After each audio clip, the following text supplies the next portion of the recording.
Everyone, I hope you all are doing really good.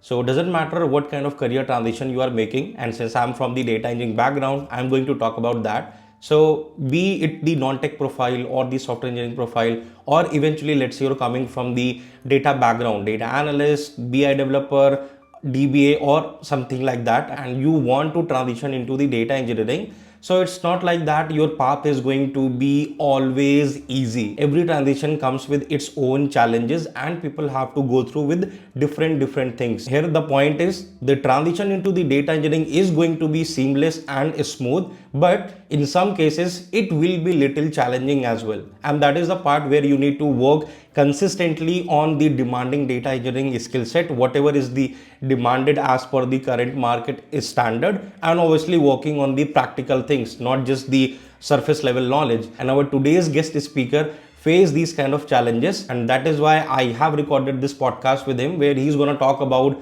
all the things which he has faced in this transition, because he came from a non-CS background, then got into the SQL developer role and stuck in the service-based company. So 90 days notice period challenge. And apart from that, many more things like how to adjust the experience in the resume, because not from the data engineering background. So a lot more things he's going to discuss in this podcast. So we'll be very helpful and insightful for all the aspiring data professionals who want to get into the data engineering. So make sure to watch it till the very end, and if you're new to the channel, then make sure to hit the subscribe button and press the notification icon for such amazing podcasts. And a really good news for all the aspiring data professional, and this was something which I was working for very long time, but I did not get time for it, and that was the most awaited SQL Mastery Basic to Advanced Bootcamp. I was working on it for months and months, because I did not want to create it like a typical SQL program where you are just learning the commands, because to be very honest, in my interview experiences so far, there were many instances where I failed to build the logic of the SQL queries, which were eventually very easy to solve, but I complicated it, right? I was not getting the idea how to solve it, how to break it down properly, and how to solve it end to end. And we all know that be it the data engineering, data analytics, data science, whatever data profile it is, your first and second technical round totally depends on your SQL strength. You cannot ignore it. It holds the 40% weightage in your interviews. So here, just learning the group by joining, how to apply, that is not going to help. You need to have a very advanced level knowledge of the SQL till the window functions, recursive CTEs, frame clausing, and that is why I have designed this smooth live classroom program of the SQL Mastery Bootcamp, where you will be learning the Postgres, which is the most industry-wide used transactional database. So the entire fundamental of it, including the optimizations part and going on to the advanced level of the SQL queries. And my main focus in this bootcamp will be the dedicated SQL project we will be doing, where the whole complex problem statement, multiple business insights plus the data set, and we will be writing long huge queries end to end to solve those problems, and then solving easy to hard level of interview type of SQL queries in the session itself, so that people who are struggling a lot to build the logical strength of solving the SQL queries, they can understand things that if you have been given a SQL statement, how to break it down in the smaller pieces and how to solve it end to end. So this is going to be the focus of this SQL course. I will be teaching it end to end in the live classes. So link has been given in the description, and this is the bootcamp for very limited number of people, right, actually who are facing these kind of issues. So make sure you join it accordingly, and link has been given in the description, or you can visit www.growdataskills.com to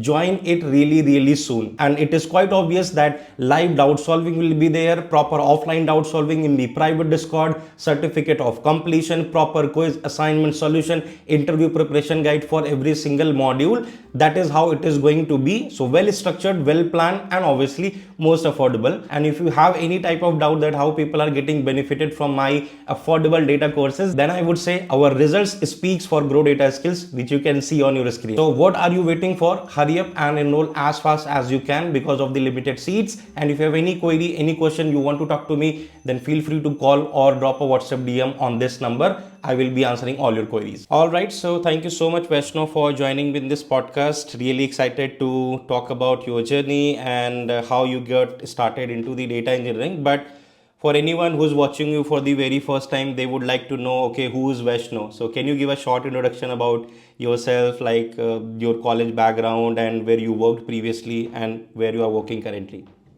Sure. First of all, I have to thank you for hosting me here. And like a normal Indian student, I did engineering. So I did graduation in BTech in mechatronics, and my passed out year was 2019. So it's a completely Type 3 college. So that's Tier 4. I would segment my college to Tier 4 too, because there was no companies that came to our college for placement. To be honest, I was out in one company which is completely for digital marketing. So, but I want to enter into IT field, so I completely skipped them. Went for a course and joined a company in Chennai. So it was a product based. So I started my career as a SQL developer. Then from there, I choose a different path as a data analyst. Then I worked in Cognizant. Then I worked as a Capgemini, and now I'm working in a service based here in Chennai. So here I'm working as a senior data engineer. So it's a complete good for me. And that is the transition you have made. So that's why I was quite interested to have you here, right, so that you can help all the aspiring data professionals who are also looking for these kind of transitions. So let's get into it. Let's start from your past. So can you talk about your college experience? As you said, it was a Tier 3 college, not from a CS background as well. So what was your thought process that time, what you were actually planning for yourself as a career path, and how did you get this SQL developer job? So initially I had no experience in coding part. So I went outside for a course after my graduation. Then I did a testing course, obviously. So in the testing course, what I did was I understood the SQL as well as Java. Then went for a complete walk-in. It was a walk-in interview. There I got selected for a SQL developer. Then during those 3 years, I worked in the same company, worked as a SQL developer, and everything was going well for me. It was a kind of a comfort zone, I would say. So there I actually had the more interest to work on something related to data. So that's the only thing which always motivates me. So I go through lots of blogs, always read more articles. But if you see, my company is completely older tech company, I would say. Even the SQL which I was working was on 2008 R2, Revision 2. It's a very old one. So the folks around me was also very old. So they don't have much knowledge on the updated tech stacks and everything. So, so only internet was my only source. So no outside knowledge. So I used to learn something. Then I ended working on 𝗍𝗲𝗶𝗹. So at the time I read a blog. So I don't remember who said that. So one person said a keyword like, so data is the new oil. So everyone was going through oil in the early 90s. So at the time the person said data is the new oil, which everywhere the data would be there. So that word almost struck me, and from there till here, I've been working only on data. So as a data analyst, now as a data engineer. Even as the world is evolving on AI, I would say data is needed. So wherever you go, data is the only thing which is needed. So then I worked as a 𝗍𝗲𝗶𝗹 as well as a data analyst. Then it was very hard for me to understand the flows because internet was the only source. Then I joined the Cognizant. Then it was a complete online interview, I would say. So from there, I again to Capgemini as a data analyst. From there, now in this service company as a full-fledged data engineer. So obviously, at the end, my end goal was to work something with data. So luckily, I got into it. So, like, although in your college you were in a different stream altogether, so your plan was like to get into the IT itself. Like, there was no other plan B sort of thing after graduating. No, that's it. Only IT I need to enter. So it may be of anything. Initially, I wanted to be work with Java developer, but since I got the first job as a SQL, I don't know how I got it, but I got as a SQL developer. So from the day one, started interest to work with data. So luckily, I started evolving myself into data. Okay. And how much you were earning in your first job as a SQL developer? Yeah, it was good. Even though it was an old tech stack company, that is the company which laid the foundation for me, I would say. So understood what IT life is. But as a fresher, we do see lots of things in the movies, and so that's what I also thought. But later, after entering the IT industry, only we know that that's the movie part. Here, all things will be like escalations, like weekend works, late night work. So these are the things which is common in IT industry. So yeah, as a fresher, it was difficult for me, but yeah, I acknowledged because I wanted to learn a few things from it. So it was kind of difficult during the initial days, but later after I got the knowledge, it was completely cool for me. Very easy to work with. As you mentioned, you worked as a SQL developer a couple of years, then data analyst profile as well.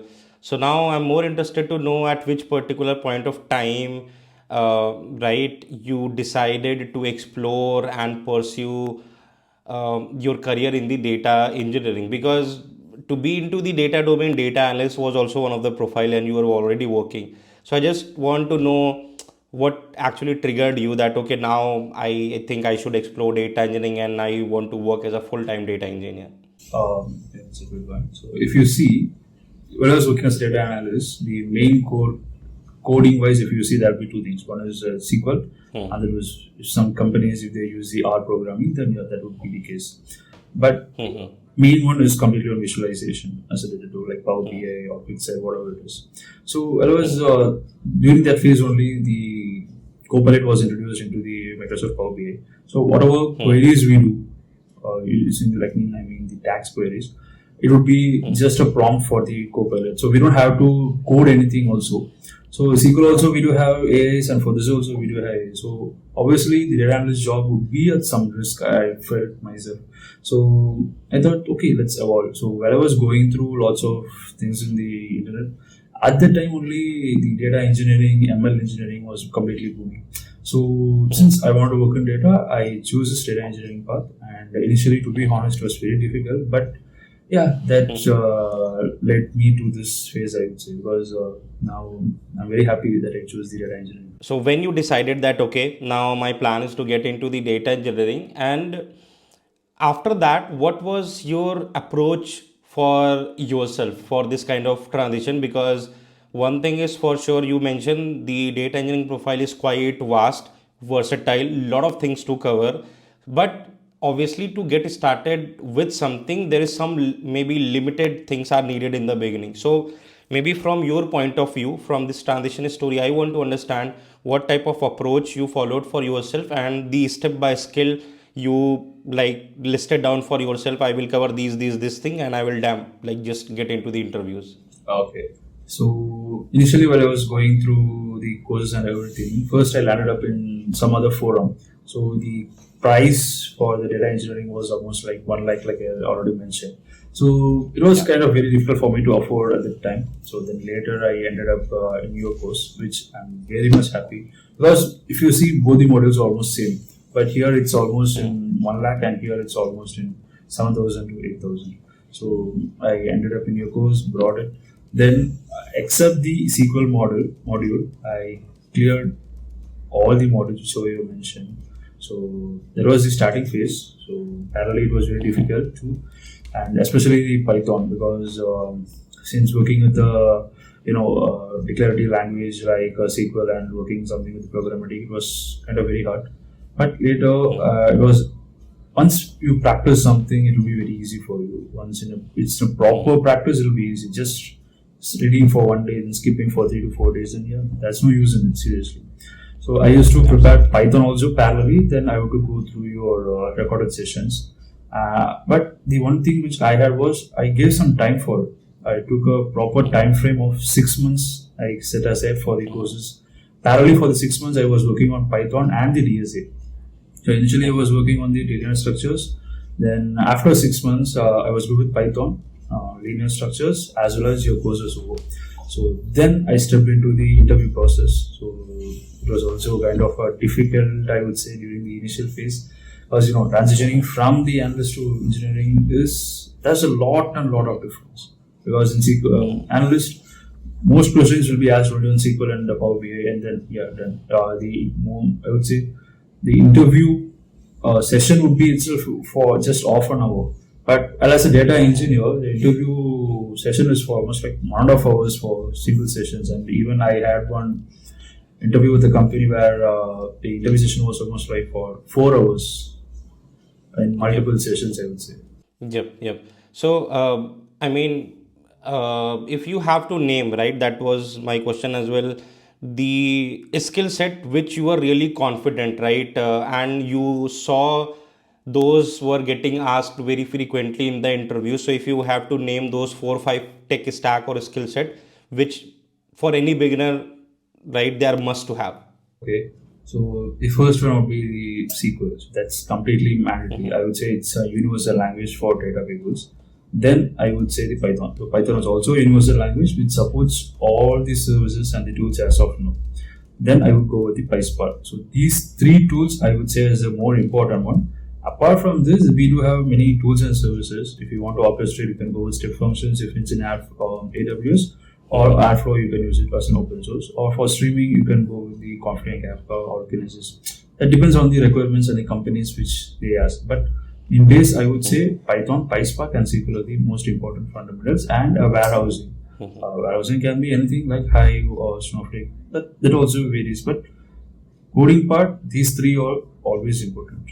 Now, as you said, right, when you started with the interview process, that was also a little bit challenging in the beginning. So that's what I want to know as well. Once you are completely prepared, what all platforms you started using to apply and to get the interview calls, or was it simply application on their career page? I just want to know all those things so that other folks who are in this transition journey, they can follow the same path. And also, can you highlight the challenges you faced, right? You mentioned it was challenging. So what were those challenges, if you would like to name something? Okay, so like I said, after the 6 months of preparations, I attended an interview, and the questions which I asked was almost very difficult because I didn't prepare for an interview purposes. Just I studied the knowledge I got it, then I went for the interview sessions, and it was kind of difficult for me. Then I took another break of like 3 months, and for the 3 months I did only the preparations for interviews. So I cleared, I studied only the interviews questions which you have prepared in your sessions. I think around 700 to 750 questions will be there. All the services and tools combined together, I would say. So daily I would sit and study 15 to 20 questions, and because even if it's a small number, when you are searching or looking for an answer, there will be some key technical words which we won't understand. So I will use the AI to understand what that is, or how that works. So obviously it will take around 2 hours for 15-20 questions, I would say. So daily I used to work on it. Parallelly I used to work on the non-linear also. So after this 3 months of session, I took a proper, 3-4 days to highlight my resume with proper technical terms, like how you mentioned in your courses.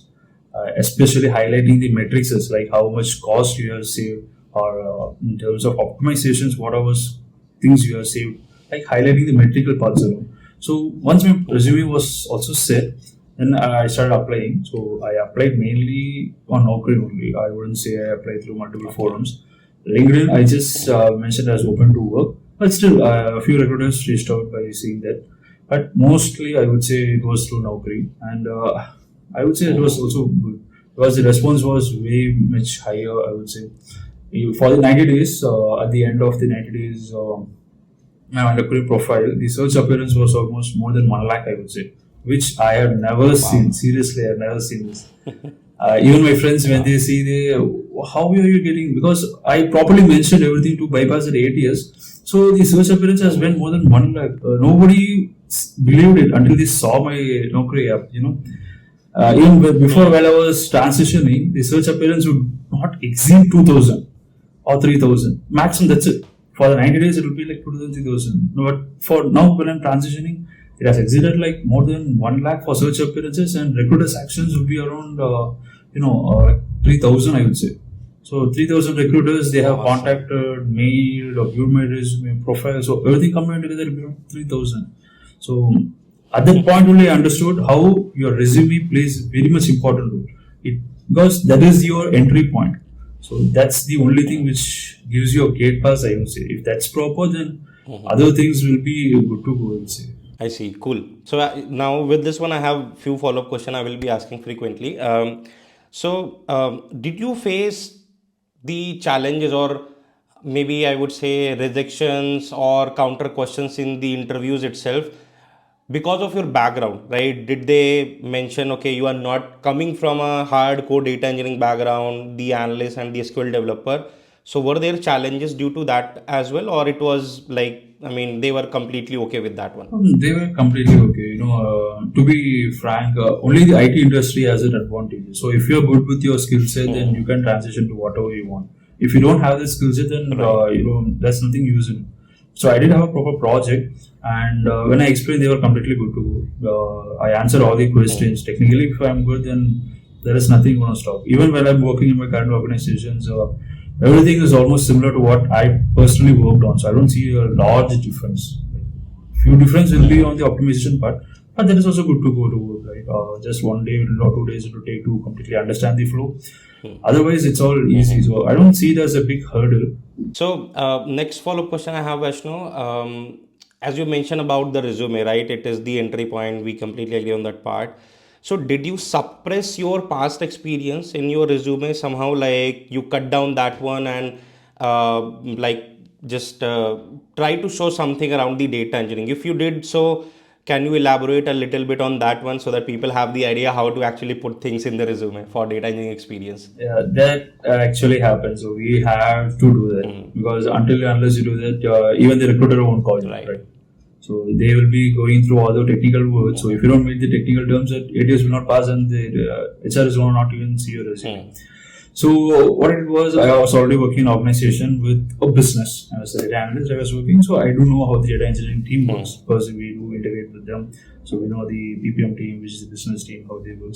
So with the business knowledge, I did create a personal project related to it. So for example, if I'm working in healthcare, I would say I know the ins and outs of healthcare in business perspective.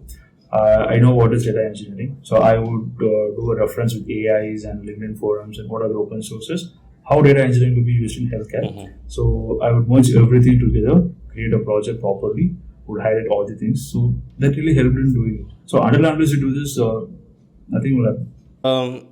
Maybe another challenge which I can assume from my side would have been 90 days notice period. Like, did you find it challenging? How did you deal with it? And most important, how did you communicate the same thing to the recruiters and in your Naukri profile? Because as far as I know, if you put maybe 90 days notice period, even on Naukri profile, it becomes very difficult to get the calls, and recruiters, as soon as they hear 90 days, okay, that's fine, we are not moving forward. So how did you handle this 90 days notice period scenario? Okay, so like you said, if I keep it for 90 days, there will be no calls, there will be no emails, there will be no actions. It will be invisible.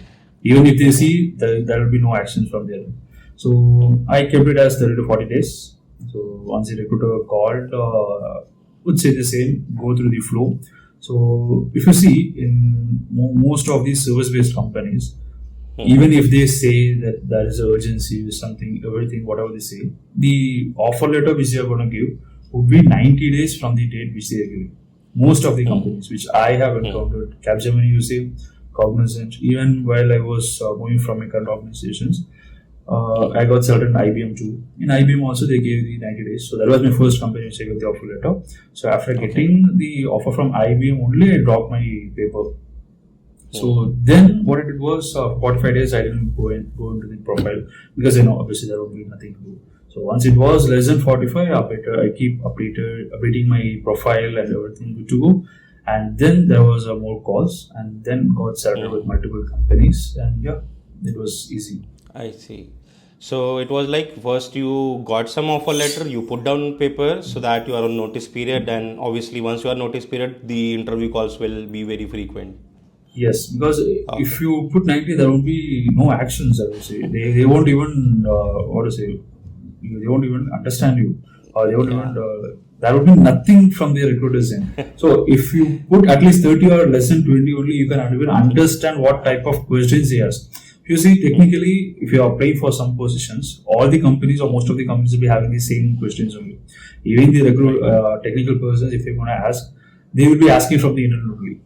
So, at least to understand what type of questions they are asking, you need to attend 1 or 2 interviews, right? So, for that, at least you have to lessen notice period initially first, and then you have to do this. In abroad and all, they do just have 2 weeks of notice period. Yeah, even for my when I'm working, the clients and all, they used to say I dropped my paper, and within 2 weeks they will be having their final call. So I would be like, what 2 weeks of notice period they are having? So some people have 1 week also.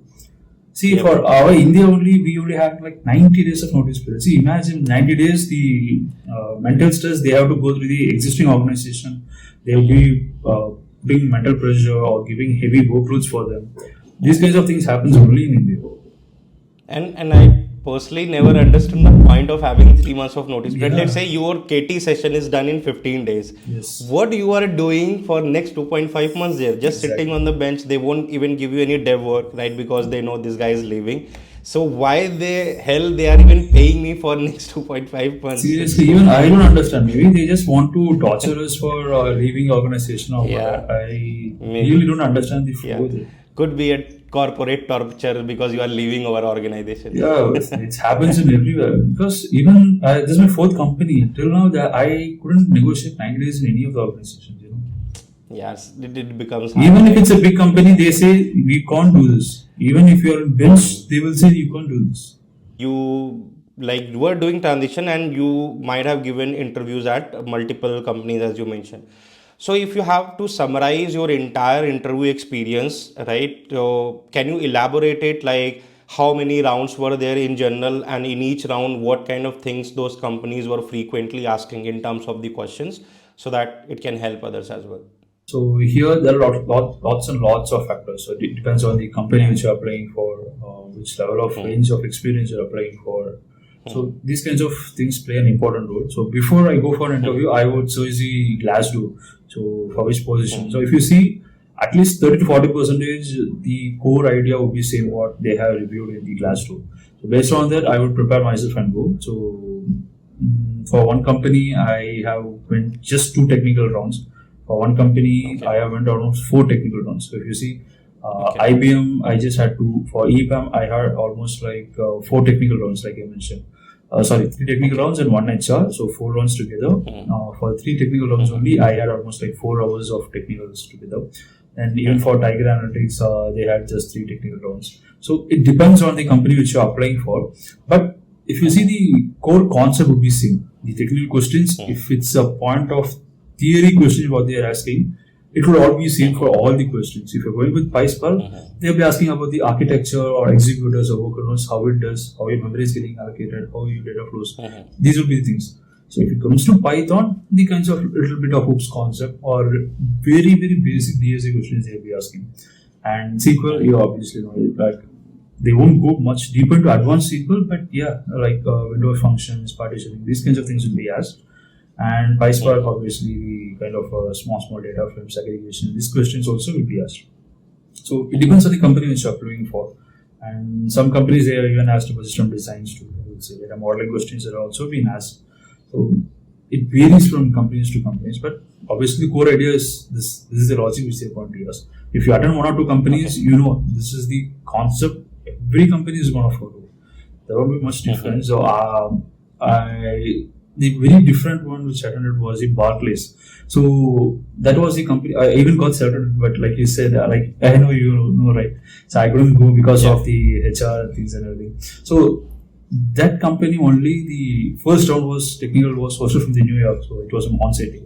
They didn't ask any technical questions. So they just asked me to explain the project in depth, draw an architecture, explain how the code flows from where to where, write the code, write the Lambda function. So how I just mentioned the Lambda will be used in between. So they asked me to write the Lambda functions, how your data is being read from where and where, how is it going, to explain proper architecture. They asked me to draw it in Notepad and show. So that company was very much different, I would say, when compared to all others. Apart from it, every company is the same. Yeah, and I personally like those kind of interview patterns as well, where at least I'm able to justify my experience in terms of the challenging problem. If someone asking my project, counter questions around it, it becomes a very healthy discussion. You don't feel under pressure because you know your project, you are like talking about it frequently. So that's pretty cool. So I have just one last question, Vaishnav, to wrap up the podcast. As you interviewed at multiple companies, you are approximately 6 to 7 years of experience now. Yeah, Okay, exact six. right? Yeah, 6 to 7 years. So service-based companies and with this level of experience for data engineering profile, how much on an average compensation they are paying nowadays? So here there are many factors, n number of factors that it Yeah. helps you. Which company, if it's service or product based, and especially the cities which you are going. If it's in Bangalore and all, the pay would be completely different. So when it comes to Chennai, then it's different.